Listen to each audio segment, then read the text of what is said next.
Okay, Recomposing Tribesmen is our next one.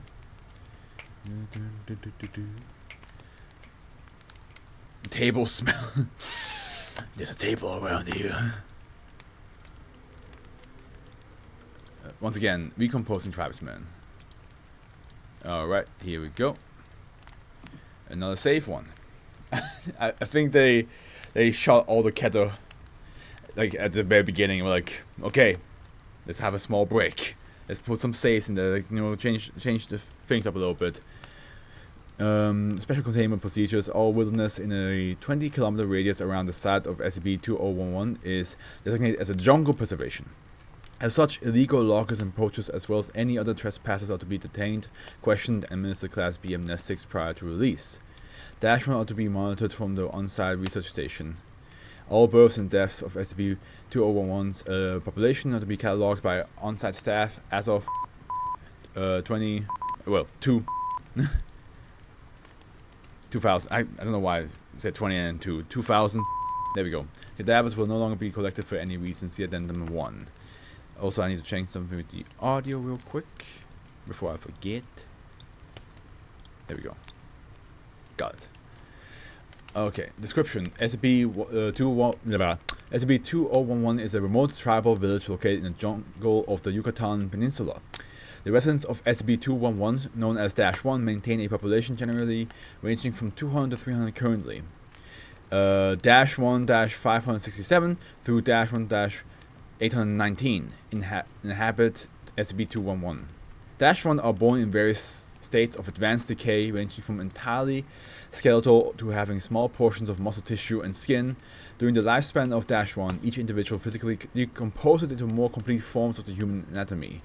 At death, bodies of -1 will be completely intact and do not decompose. So it's basically the opposite of what happens to us, right? -1 functions as if they possessed a full body structure. Ingested food will remain where the stomach would typically be located, regardless of its presence or condition. Dirt and water do not enter the body where the skin would otherwise block such contaminants. Upon expiration, -1 will transport cadavers to the top of a religious temple located at the center of SCP-2011. After conducting a ceremony performed by -2, the corpse will remain on the temple for precisely 18 hours before it dematerializes into the span of 1 second. This ritual is believed to be a method of disposal to prevent a buildup of cadavers within SCP-2011. In addition, corpses previously obtained by Foundation personnel for research purposes dematerialized. See Addendum 1, as -2 conducts the funeral ceremony even without a body present. -2 is a specimen of -1 that takes the role of the village shaman. -1 claimed that -2 possesses the unique ability to communicate with their god. Of course, that's how it works. Its ability is apparently used during funeral ceremonies and various random instances. However, there is currently no concrete evidence verifying the validity of -2's ability. When -2 appears to be near death, it will divine the identity of its successor from the existing population of -1. The targeted member gains -2's ability by removing ditto expunged, resulting in the death of the current -2, and then inserting reducted into its own body. Despite the extensive physical damage, the cadaver of the previous -2 will repair itself fully as with other corpses and be treated identical to other cadavers. The Foundation has maintained a relatively friendly diplomatic relationship with the inhabitants of SCP-2011 since initial containment. -1 have never attempted to leave SCP-2011. Foundation personnel are viewed as intriguing visitors by the population. Furthermore, -1 have cooperated with learning both English and Spanish to communicate effectively with research personnel.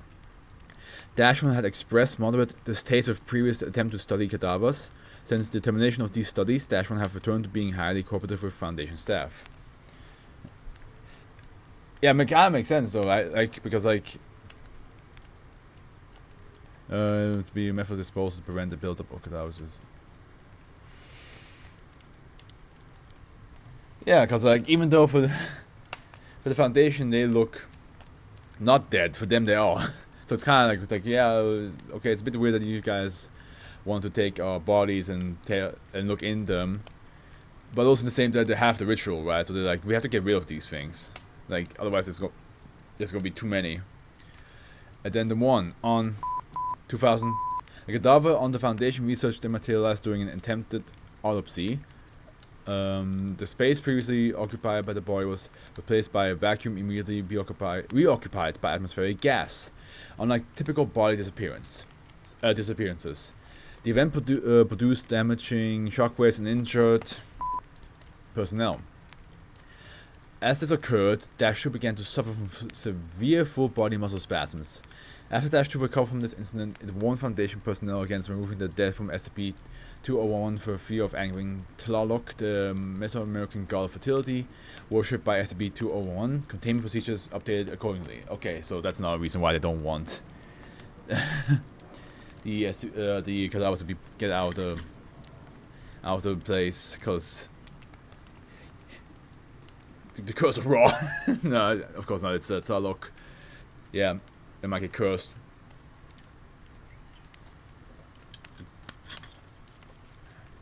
And the shaman is going through some pain for this.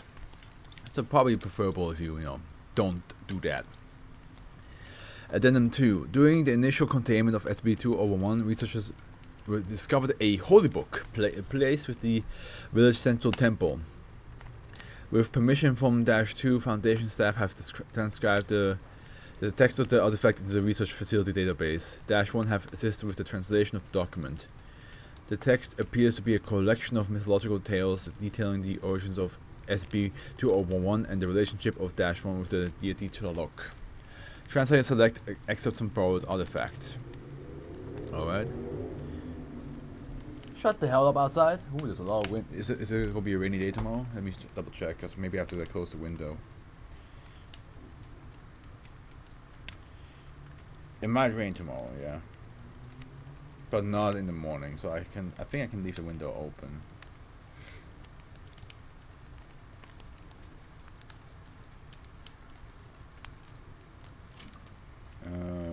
What about the allergies, like pollen? Yeah, it's high. Which, I mean, whatever I'm allergic to is not that strong. It's not that abundant here, so I'm good. The time of prosperity had come. The winter of the great famine had passed, and all of Tezcatlipoca cities flourished from a bountiful harvest, and its people grew many. New temples were erected in each city. These were dedicated to Tlaloc to honor his blessing of fertility.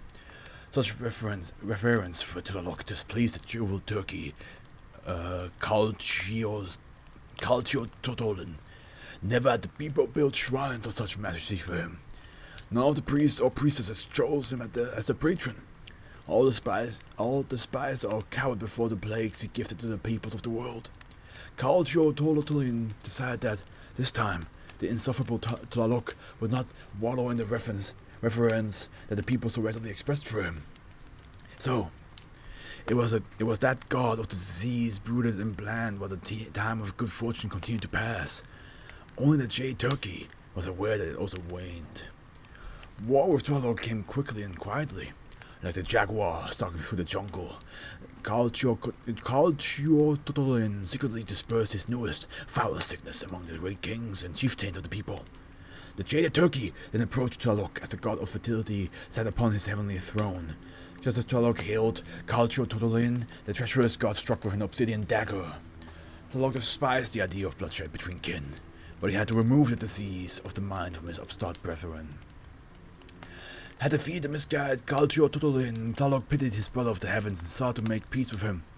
The jaded turkey jealousy had overthrown his mind, and he refused all of Tlaloc's offering.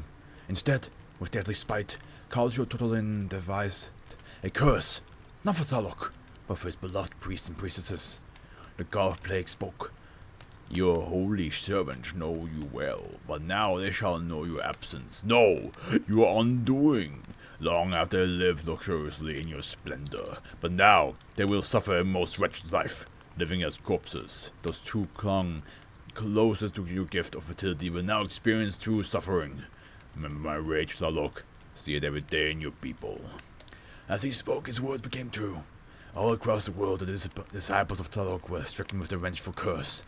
Flesh faded away, and the people drove the victims of the jaded turkey away. The cursed had gathered and began anew in their own city, dedicated to the patron Tlaloc. The god spoke to them. I am still with you, my faithful servants. I cannot fully undo the evil words of my kin, but I give you this promise. For taking the burden of a punishment meant to bring pain to me, your natural form will be returned to you as you walk through life towards me. Once you depart from this world, I shall grant you peace in the heavens for enduring this undeserved hardship.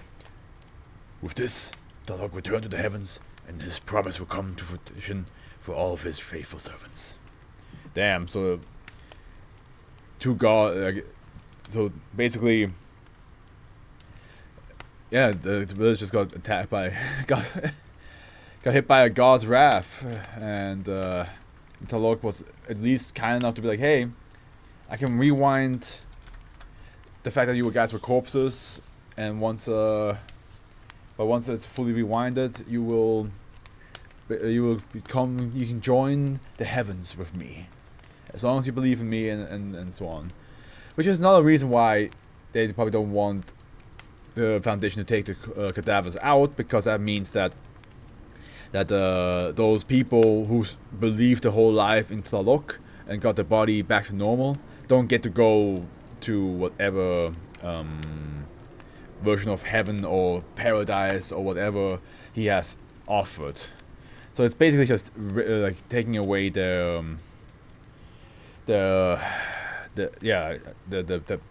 not prize, like, you know, the gift that they were supposed to receive. I don't know.